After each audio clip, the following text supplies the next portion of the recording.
Quando você aprendeu Reiki, alguém te contou a história completa? Eu tô falando da raiz profunda, daquilo que Mikao Usui viveu, estudou e o que ele canalizou quando subiu o Monte Kurama em 1922. Porque eu vou te contar uma coisa, o Reiki, como a maioria conhece no Ocidente, é só a ponta do iceberg. Quando você descobre o que tem embaixo d'água, a sua prática muda para sempre. É como se você tivesse recebido um presente lindo, mas não soubesse de onde veio, quem fez, nem o que realmente tem dentro dele. E quando tu descobre a real raiz do Reiki, quando tu entende de onde ele realmente veio, tua prática muda, tua conexão muda, a tua energia muda, o teu respeito muda. E eu vou te mostrar isso hoje. E se tu curte temas sobre terapias integrativas e espiritualidade universalista, considere se inscrever no canal e compartilhe com quem possa gostar de ouvir a respeito destes assuntos. Você que sente que existe algo a mais no Reiki, algo mais profundo, algo que você ainda não viu, certamente esse vídeo é para ti. E fique até o final porque eu vou te mostrar coisas que vão transformar a forma como tu pratica. A maioria das pessoas conhece a história assim. Mikao Usui subiu o Monte Kurama, fez um jejum de 21 dias. Jejuou, meditou e recebeu energia Reiki num lampejo de luz. Desceu a montanha, tropeçou, cortou o dedo, colocou a mão e o dedo curou. Seguiu curando por onde passou. Começou a iniciar para que outros tornassem-se curadores. E pronto, o Reiki se expandiu e surgiu o Reiki. Essa história é verdadeira, mas ela é incompleta, muito incompleta. A verdadeira origem do Reiki não começa em 1922, começa muito antes. Começa nas tradições espirituais que moldaram o Japão ao longo de mais de 1000 anos. Mikao Usui não inventou o Reiki do nada. Ele foi um sintetizador, um canal, alguém que reuniu séculos, quiçá milênios, de sabedoria espiritual. Transformou isso numa prática acessível, porque o Mikao Usui não era um homem de uma tradição só. Ele conhecia o Zen, o budismo, Shingon e o Tendai. Ele tinha contato com práticas xamânicas ancestrais. Ele frequentava templos shintoístas. Ele bebeu da filosofia taoísta. E quando ele subiu o Monte Kurama, ele não estava fazendo algo isolado. Ele estava seguindo um protocolo espiritual que existia há séculos. O Monte Kurama é a chave. O templo Kurama-dera não é um templo qualquer. Ele é um dos centros mais importantes do budismo esotérico Shingon no Japão.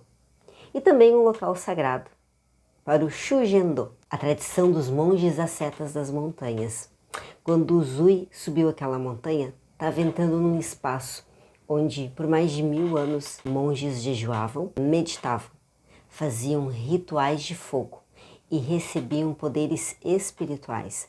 Ele não estava improvisando, ele estava seguindo uma linhagem. O Reiki original era diferente do praticado hoje, aqui no Ocidente, muito diferente.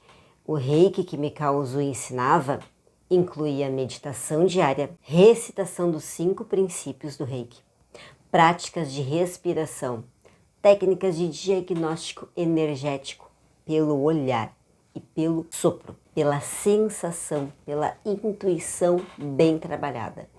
E um profundo respeito pela linhagem espiritual. O que chegou aqui no Ocidente foi uma versão simplificada, focada na imposição de mãos e nos símbolos como ferramentas. A dimensão espiritual, a raiz, a história por trás de cada prática, isso foi se perdendo. Porém, essa forma ocidental, ela foi e é positiva, porque tornou a prática de Reiki acessível a qualquer pessoa aplicar ou auto-aplicar-se em qualquer lugar, qualquer hora. Inclusive, eu já tive a honra de formar até mesmo crianças no Reiki, porque é maravilhoso, pois além delas aprenderem a se autorregular em situações difíceis, conseguem desenvolver a percepção, ter um direcionamento correto para a sua vida diária. E por que então que as origens do Reiki são pouco divulgadas no Ocidente? Essa é uma pergunta que por algum tempo eu até me fiz, mas existem alguns motivos bem claros. O primeiro é cultural. Quando o reiki chegou ao Ocidente, especialmente pelas mãos de Hawayo Takata, que foi a difundora dele, né? Aqui aconteceu uma adaptação, porque o Japão estava saindo de uma Segunda Guerra. Havia muita desconfiança entre o Ocidente e o Oriente. Takata precisou ocidentalizar o reiki para ele ser aceito. O segundo motivo é comercial. O reiki virou um produto. Cursos de fim de semana, certificações rápidas e para vender rápido. Tu não pode passar 40 minutos explicando a origem cidã dos símbolos, por exemplo. O terceiro motivo talvez seja mais delicado.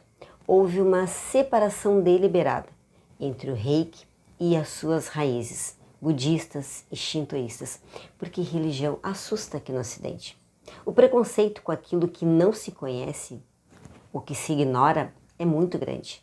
Da mesma forma que a religião muçulmana aqui no Ocidente, muitos associam a homens-bomba. Preferiu-se esconder essa conexão do que explicar. E se a Takata tivesse trazido a origem do reiki, talvez essa prática tão curativa tivesse se perdido ao longo do tempo. Mas a verdade não some só porque a gente esconde. Eu acredito que está na hora de trazer essa verdade de volta. E agora vamos mergulhar nas 5 tradições que formam a raiz do reiki. E conforme eu for falando, tu vai entender como cada uma delas respondeu perguntas que talvez você teve em algum momento. A primeira delas é o taoísmo, a energia que permeia tudo. O taoísmo é uma filosofia e tradição espiritual que veio da China e chegou ao Japão por volta ali do século VI. A influência dele no reiki é enorme.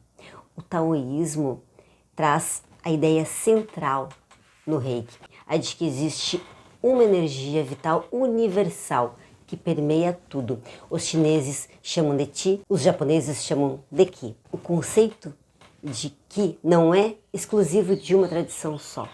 No Japão está presente tanto no shintoísmo como nas práticas de influência taoísta, mas a sistematização como energia que circula no corpo vem muito do taoísmo, vem do estudo dos meridianos da medicina chinesa, vem das práticas de cultivo da longevidade. Do taoísmo também vem o princípio Wu Wei, a não ação. Sabe quando a gente ensina no reiki que a gente não força nada, que você é só um canal que a energia flui sozinha? Isso é puro taoísmo, a ação sem esforço, o fluxo natural.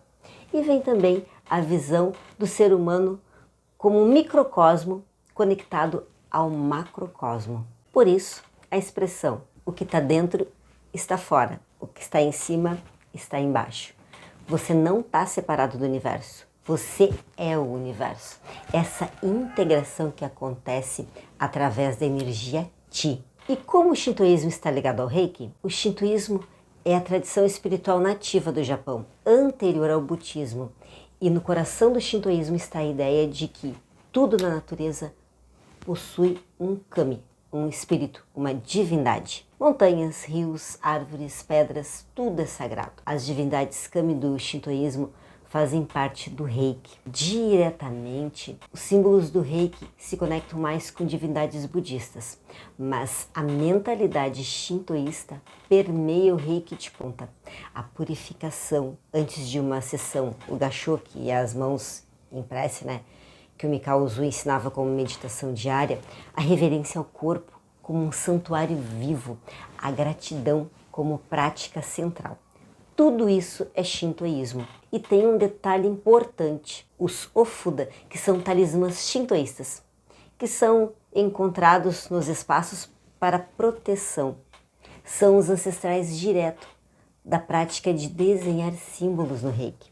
Quando você desenha um shokurei sobre um ambiente, você está fazendo algo que os sacerdotes shintoístas fazem há séculos, com os seus talismãs. A forma é budista esotérica, mas o gesto, desenhar um símbolo sagrado para abençoar e proteger, é profundamente shintoísta.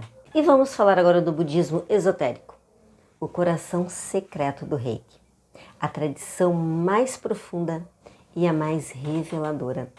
O budismo esotérico japonês, chamado Nikkyo, é a espinha dorsal espiritual dos símbolos do Reiki.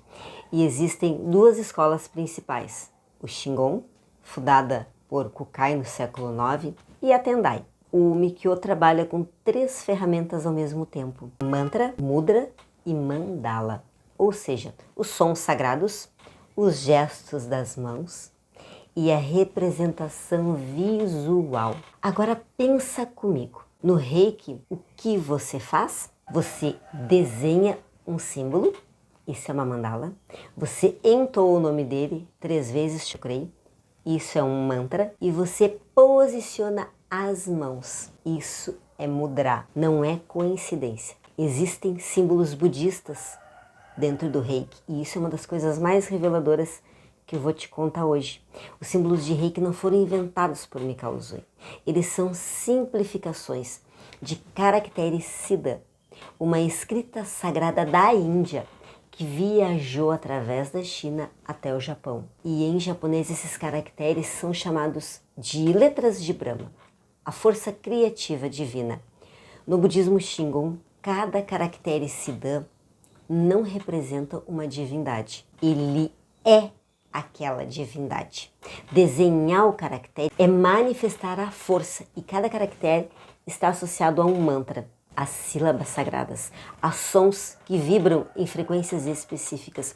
O Daikomyo, por exemplo, o símbolo do mestre, não é um desenho, são 3 kanjis, e o Daikomyo se refere a um mantra sânscrito completo de 23 sílabas, um mantra de luz, de despertar.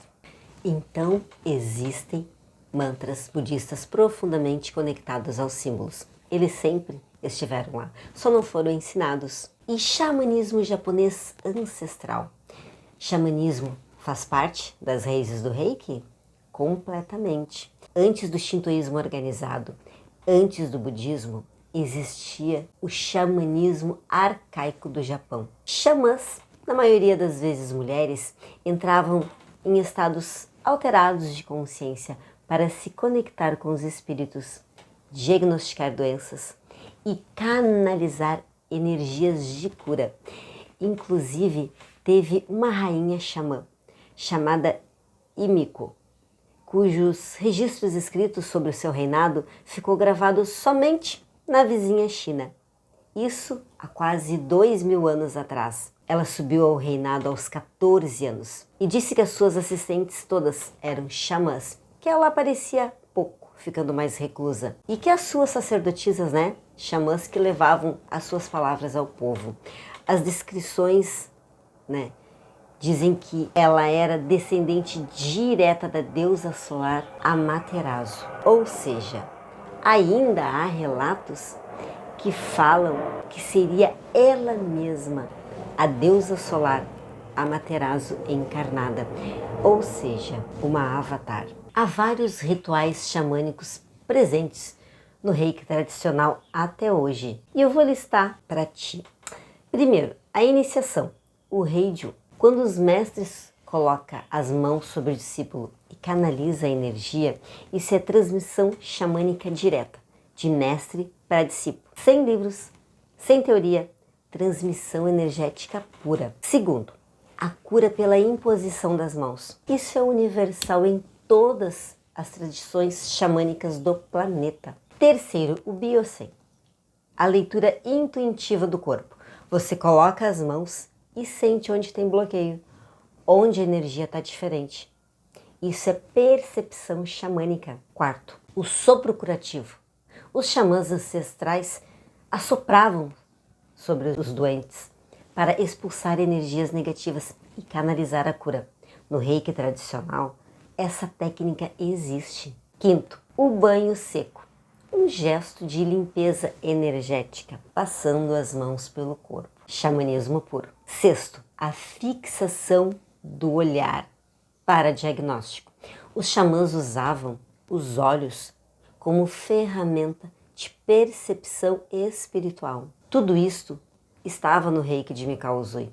Tudo isso tem raiz xamânica. E a maioria dos cursos de Reiki hoje em dia não ensina nenhuma dessas técnicas. E agora, vamos falar de Shujendo. a síntese das montanhas. E o que é então o Shujendo? E qual sua ligação com o Reiki? O Shujendo é uma grande síntese, o lugar onde as outras 4 correntes se encontram. A palavra se divide em 3 ideogramas.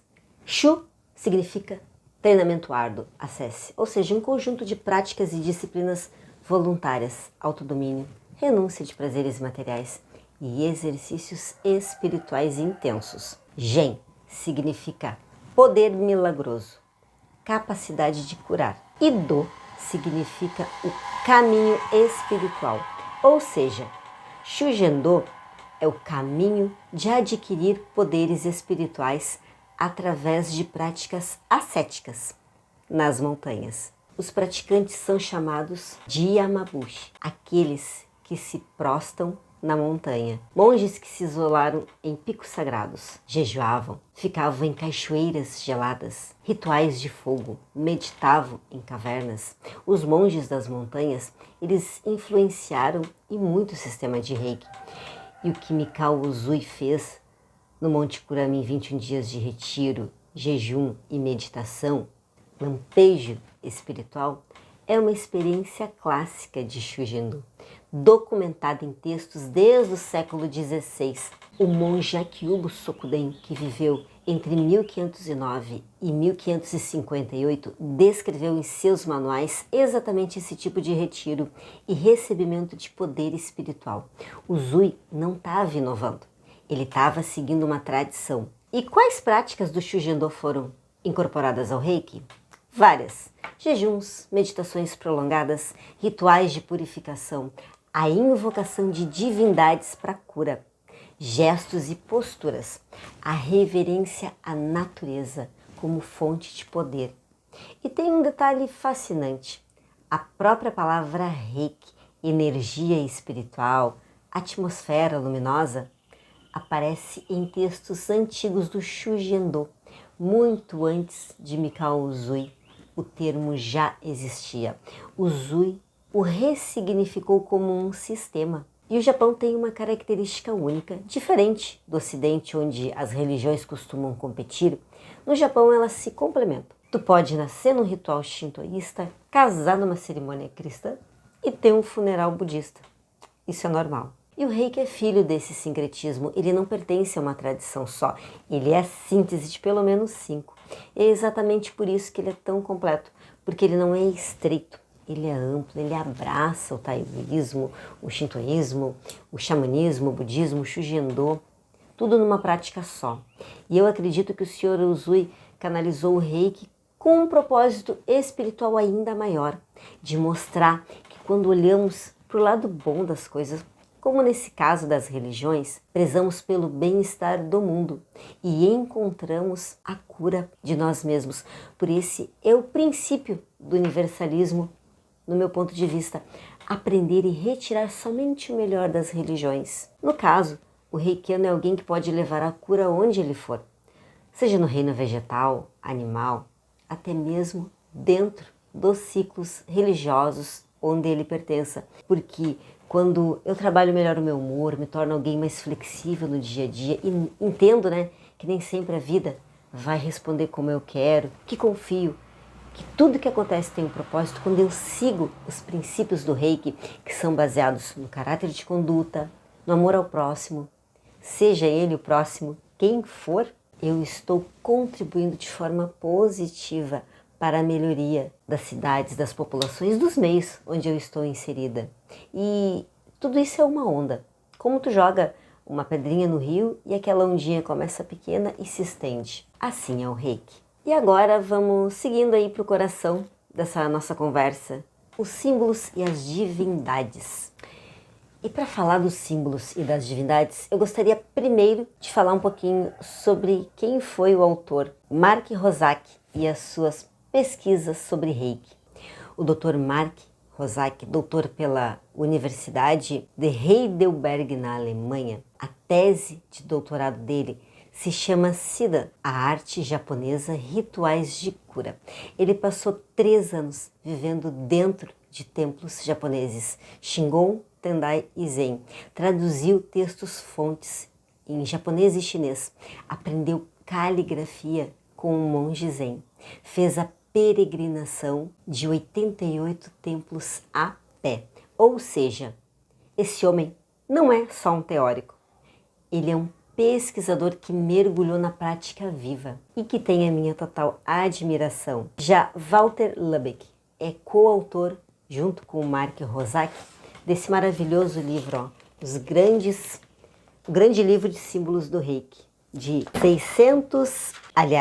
487 páginas, um trabalho fundamental e fenomenal para todo reikiano. Juntos, eles revelam que os símbolos de Reiki são simplificações de caracteres Siddha do budismo esotérico e que cada símbolo está conectado a uma ou mais divindades budistas. Agora, vamos falar um pouquinho sobre cada símbolo. Shokurei, o símbolo do poder, que está conectado a duas divindades. A primeira é Fudomyo, o rei da sabedoria imóvel. Ele é uma forma irada de Dainichi Nyorai, o Buda cósmico. Ele carrega uma espada que corta a ignorância e uma corda que amarra as paixões. O fogo ao redor dele purifica sem destruir. A segunda é Bishamonten, o guardião celestial, um dos 4 e o mais poderoso dos reis celestiais. Ele também é o líder dos 7 deuses da sorte, protetor dos praticantes espirituais, guardião contra forças negativas. Quando você desenha o Shokurei, tu não está só aumentando a energia, tu está evocando a proteção inabalável de Bishamonten e a força purificadora de Fudomyo. E é por isso que o Shokurei é tão eficaz em proteção de ambientes, porque você está chamando guardiões. E agora o Seireiki.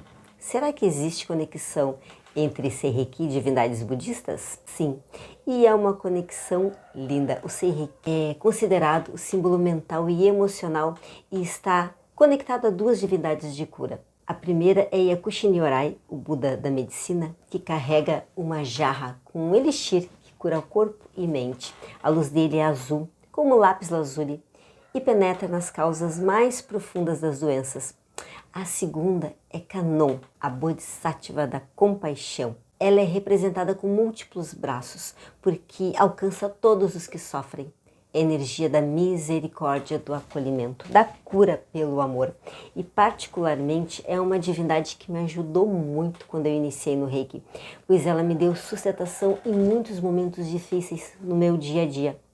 Eu sofria muito de desregulação sensorial. E é claro que na época, eu não sabia que eu era autista e que nem que os meus sintomas eram desregulações sensoriais, E teve momentos muito tortuosos quando eu trabalhei numa multinacional e foi o Reiki que me auxiliou à regulação em muitos momentos. E essa conexão com essa divindade, que também é conhecida como Kuan Yin. E é por isso então que o Seireiki é tão poderoso em traumas emocionais, porque ele não só equilibra a mente, ele invoca a medicina espiritual de Yakushi e a compaixão ilimitada da deusa Kannon. Por isso, autistas e mães de autistas, usem desse símbolo de poder nas suas desregulações e no seu dia a dia, lógico, E o Honsha Shonen? Será que possui raízes xamânicas? Sim, e aqui a gente vê como o xamanismo se entrelaça com o budismo. O Honsha Shonen não é um desenho, são 5 kanjis. Hon, origem, essência. Sha, pessoa. Z, isto, correto. Sho, verdadeiro. Nen, pensamento. Mente. A tradição mais fiel é: a essência do ser é a mente correta. Tá vendo? Não é sobre enviar energia à distância. É sobre compreender que não existe distância, porque tudo é mente, consciência. A separação é ilusão. A divindade associada é Amida Nyorai. O Buda da luz infinita, a luz de Amida, ilumina todos os mundos ao mesmo tempo, sem barreiras. É a consciência onde o espaço e tempo se dissolve. E aqui entra a raiz xamânica, porque os xamãs ancestrais faziam algo de voo xamânico. Viajavam entre mundos, transcendiam espaços, atuavam em realidades não físicas. E é claro, parte desse trabalho é conhecido como projeção astral, viagem astral ou desdobramento. E por que eu digo parte? Qualquer estudante de projeção astral sabe que enquanto encarnados temos limitações às nossas projeções. Portanto, os xamãs ancestrais tinham conhecimentos que ainda estão ocultos para nós, simples humanos aprendizes. E o que a gente chama de enviar reiki à distância é, na verdade, um eco do voo xamânico e a luz onipresente de Amida Nyorai, os dois lados da mesma moeda. E vamos agora para o Daikomyo. O que é o Daikomyo e a sua origem esotérica? O Daikomyo é o símbolo mais sagrado do reiki, o símbolo do mestre. E aqui vai uma revelação importante. Daikomyo não é um símbolo, são 3 kanjis, escrita japonesa. Dai, grande supremo. Ko, luz. Myo, brilhante. Mantra sagrado. A tradução literal é grande luz brilhante, mas no significado esotérico é o grande mantra de luz. Um mantra sânscrito de 23 sílabas. A divindade é a mais elevada de todas. Dainichi Nyorai, Buda cósmico, Mahavairokana. Dainichi Nyorai, ele não é um Buda entre outros. Ele é a fonte primordial. Todos os Budas emanam dele. Ele é o centro da mandala cósmica. A luz dele permeia o universo inteiro. Cada átomo é uma manifestação dele. E o segredo mais profundo é esse. Dainichi Nyorai não é um ser externo. Ele é a sua natureza original, a realidade original de quem você é. Por isso o Daikomyo, ele só é transmitido no mestrado, porque não se trata de aprender um símbolo. Se trata de reconhecer o que você sempre foi. E lembrando aqui que o Reiki, ele é dividido em 4 níveis. O nível 1, que é o despertar, o nível 2, que é a transformação, e o nível 3, que se subdivide em 3A e 3B. Sendo o 3A o Reiki do mestre interior. É quando você se torna mestre de você mesmo. E o 3B é quando você desperta para facilitar para seus irmãos e ensinar esse mesmo caminho para as outras pessoas. Magia japonesa. Como a magia japonesa se relaciona com os símbolos, o Shujendo é muitas vezes chamado de magia japonesa, porque os Yamabushi desenvolviam poderes que pareciam mágicos, cura instantânea, visão à distância, comunicação com espíritos, proteção contra forças negativas. Os símbolos do Reiki são parte dessa tradição mágica. Eles são selos de invocação, não são ferramentas psicológicas, não são lembretes visuais. Quando tu desenha um símbolo, tu tá fazendo o que os monges Shingon faziam nos templos há mais de 1000 anos. Inscrever um símbolo sagrado para manifestar uma força divina. Existem práticas secretas do Reiki original perdidas. E talvez perdidas não sejam bem a palavra certa, né? Mas esquecidas ou não transmitidas sejam mais precisas.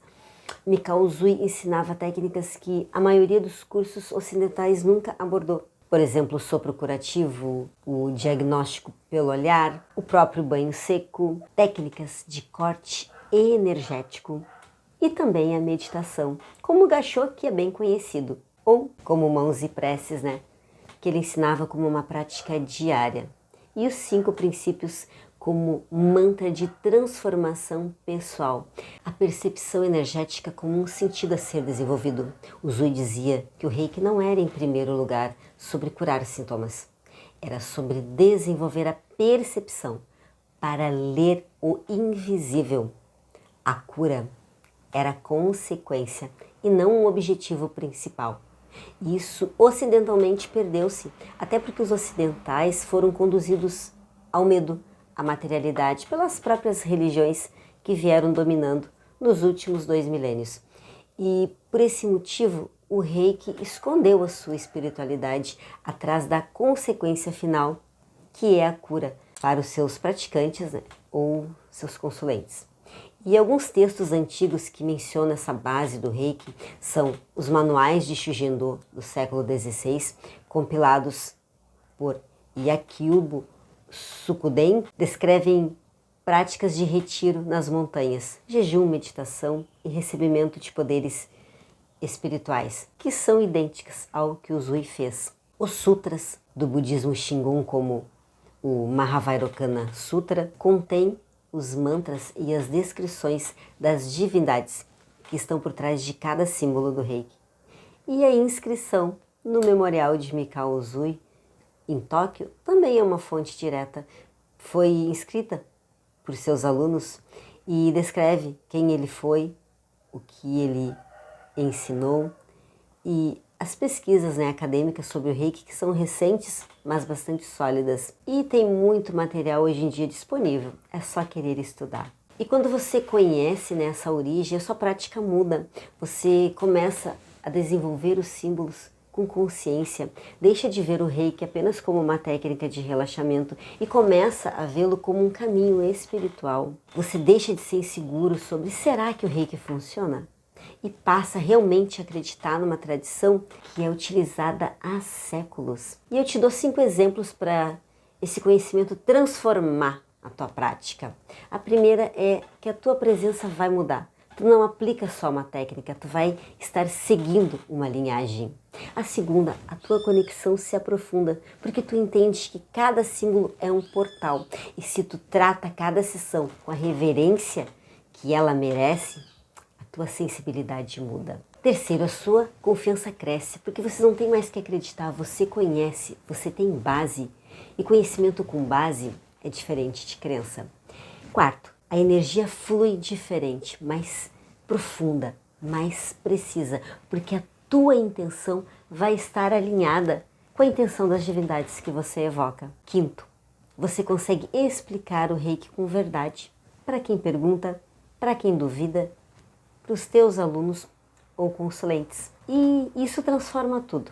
Se tu chegou até aqui, se algo dentro de ti se moveu enquanto me ouvia, te convido a ir além, a não ficar só aí na superfície, porque eu ofereço formação completa em Reiki Usui, nível 1, 2, 3 e mestrado, de forma presencial aqui na região metropolitana de Porto Alegre ou online.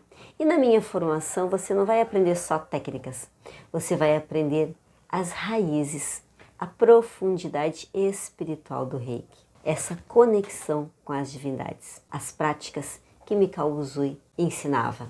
Tudo que a gente conversou aqui hoje. Você recebe as iniciações tradicionais de mestre para discípulo, como sempre foi feito. Vai estudar as origens e as divindades associadas, mantras, funções reais. Vai aprender as técnicas que a maioria de cursos não ensinam, como o diagnóstico pelo olhar, o banho seco, a técnica de corte energético e também a meditação, os símbolos como caminho de vida, Gachô como disciplina diária e o meu acompanhamento, a minha presença, porque o Reiki se estuda com livros e são importantes, mas o Reiki ele se transmite com o mestre, porque quando tu aprende, mas não passa por uma devida iniciação, tu acaba comprometendo a tua própria energia e pode até estar doando a energia do teu bem-estar, ao invés de ser um canal energético. Se quer conhecer o Reiki com a profundidade que ele merece, o link está aqui embaixo, ou me chama, me manda uma mensagem e me conte a sua experiência com o Reiki. E eu vou te deixar uma reflexão. Mikao Usui, ele subiu o Monte Kurama em busca de despertar. E quando ele despertou, ele não guardou para ele. Ele desceu e ensinou para mais de 2.000 pessoas. Essa linhagem, essa corrente de transmissão atravessou gerações. Passou por monges, xamãs, mestres e chegou até você. E o que você vai fazer com isso? Vai continuar praticando na superfície ou vai mergulhar até a raiz? A escolha é tua, mas saiba que a profundidade existe e ela é linda. E gratidão por ter ficado até aqui. E se fez sentido para ti, compartilha com alguém que pratique Reiki ou que precise conhecer. E querendo dar o próximo passo, o link está na descrição ou me chama. E até o próximo.